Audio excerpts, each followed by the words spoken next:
Assalamualaikum warahmatullahi wabarakatuh. Nama saya Trikonaa, saya dari program studi S1 Perbankan Syariah, Fakultas Ekonomi dan Bisnis Islam, Universitas Islam Negeri Raden Fatah Palembang. Di sini saya sedang melakukan ujian komprehensif bersama dosen penguji saya, Ibu Hilda MSI. Baiklah, untuk mempersingkat waktu, langsung saja kita akan membahas 5 pemahaman khot yang berkaitan dengan 5 soal komprehensif. Yang pertama, apa tujuan hidup manusia? Yang kedua, apakah rukun iman? Yang ketiga, apakah rukun Islam? Yang keempat, bagaimana tata cara pergaulan antara wanita dan pria di dalam Islam? Yang kelima, itu bagaimana aurat laki-laki dan perempuan di dalam Islam. Baiklah, langsung saja. Itu yang poin nomor 1 akan kita bahas. Nomor 1, tujuan hidup manusia. Ada salah satu ayat di dalam Al-Quran yang berbunyi, Bismillahirrahmanirrahim. Wa ma khalaqtul jinna wal insan illa liya'budun. Artinya, dan tidaklah aku menciptakan jin dan manusia kecuali hanya untuk beribadah kepadaku. Quran Surat Az-Zariyat ayat 56.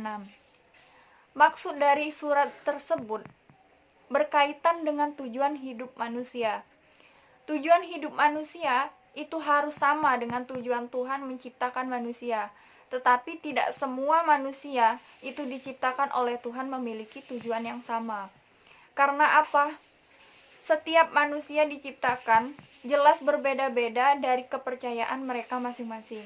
Kepercayaan di sini adalah agama.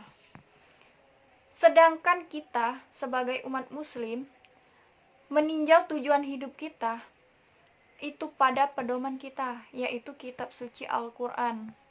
Dan disebutkan pada surat yang di awal tadi, surat Az-Zariyat ayat 56. Oke, lanjut yang kedua. apakah rukun iman? Di sini ada salah satu ayat Al-Quran yang berkaitan dengan rukun iman. Berbunyi, Bismillahirrahmanirrahim. Ya ayyuhallazina amanu billahi wa rasulihi wal kitabillazi nazala ala rasulihi wal kitabillazi anzala min qablu wa man ya'fur billahi wa malaikatihi wa kutubihi wa rusulihi wal yaumil akhir faqad dolalan ba'idan. Yang artinya, wahai orang-orang yang beriman, tetaplah beriman kepada Allah dan Rasul-Rasulnya, yaitu Muhammad, dan kepada kitab kita, kitab suci Al-Quran, yang diturunkan kepada Rasulnya, serta kitab yang diturunkan sebelumnya. Barang siapa yang ingkar kepada Allah, malaikat-malaikatnya, kitab-kitabnya, rasul-rasulnya, dan pada hari kemudian, maka sungguh orang-orang itu telah berbuat sangat jauh, telah tersesat sangat jauh. Penjelasan dari ayat di atas itu maksudnya berkaitan dengan rukun iman yang akan kita bahas. Rukun iman itu adalah tiang pondasi keimanan dari seorang muslim. Apabila ia memiliki keimanan di dalam dirinya, maka dia akan mengamalkannya, dia akan memiliki keimanan yang kuat untuk berpegang teguh dengan keyakinannya. Sebagaimana telah kita ketahui, rukun iman itu ada 6. Yang pertama, iman kepada Allah. Yang kedua, iman kepada malaikat. Yang ketiga, iman kepada kitab Allah. Yang keempat, iman kepada Rasul Allah. Yang kelima, iman kepada hari akhir. Yang keenam itu iman kepada qada dan qadar. Baiklah, lanjut. Next, nomor 3. adalah apakah rukun Islam?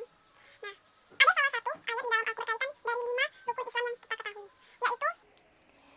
Bismillahirrahmanirrahim. Wa aqimu sholata wa atuz zakata warka'u ma'ar raki'in. Yang artinya, dan laksanakanlah sholat, tunaikanlah zakat, dan rukuklah beserta orang-orang yang ruku.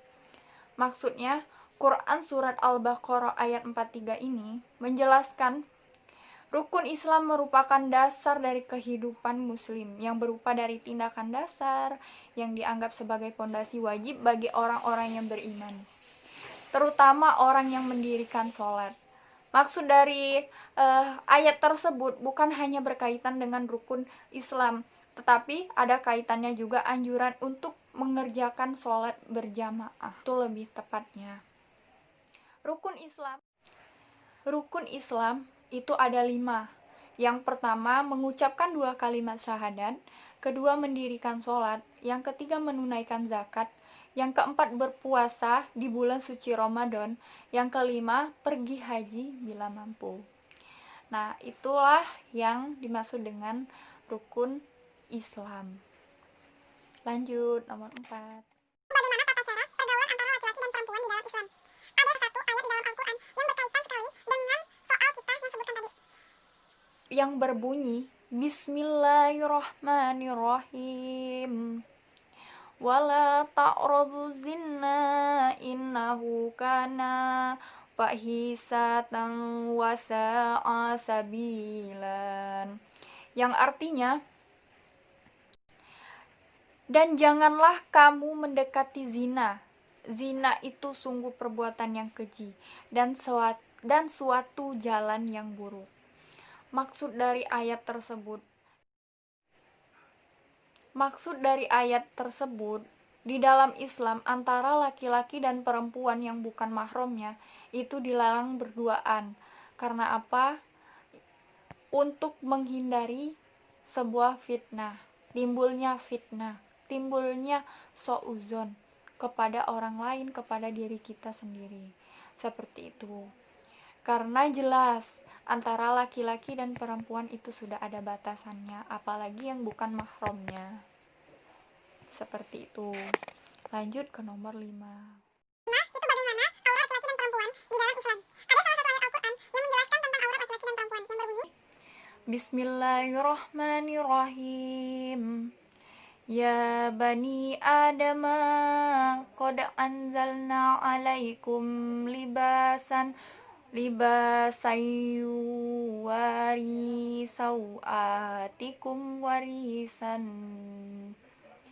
walibasut taqwa zalika khairuh zalika min ayatillahi la'allahum yazakkarun. Yang artinya, wahai anak cucu Adam, kami telah menyediakan pakaian untuk menutupi auratmu dan untuk perhiasan bagimu. Tetapi pakailah pakaian yang takwa, itulah yang lebih baik. Demikian sebagian tanda-tanda kekuasaan Allah, mudah-mudahan mereka ingat. Quran Surat Al-A'raf ayat 26. Maksud penjelasan dari ayat tersebut, aurat dalam Islam itu adalah anggota badan yang harus ditutupi ketika laki-laki dan perempuan berhadapan dengan yang bukan mahramnya. Misalkan aurat perempuan itu dari telapak tangan sampai muka saja yang boleh terlihat. Sedangkan aurat laki-laki mulai dari bagian pusar sampai telapak kaki itu harus tertutup. Seperti itu. Itu saja video singkat tentang penjelasan sekaligus cara baca surat yang berkaitan dari 5 soal yang saya sebutkan tadi. Mudah-mudahan yang menonton bisa mendapatkan manfaat dari video ini. Apabila ada salah kata saya mohon maaf, kepada Allah saya mohon ampun. Wabillahi taufiq wal hidayah. Wassalamualaikum warahmatullahi wabarakatuh. Terima kasih.